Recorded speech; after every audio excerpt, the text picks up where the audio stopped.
Ammom kadino anya ti kayat asawen ti financial stability, umaykan, amwen tayo ti meaning in a minute.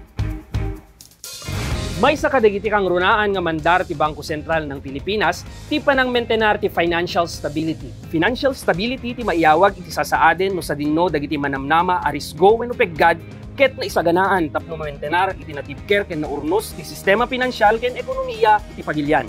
Idi 2011, adda iti naipasdek nga Interagency Council nga gandat na ang maintenar iti natibker a sistema pinansyal ti pagilyan. Naawagan da ito'y nga Financial Stability Coordination Council apakairamanan ti BSP, Department of Finance, Insurance Commission, Philippine Deposit Insurance Corporation, ken Securities and Exchange Commission.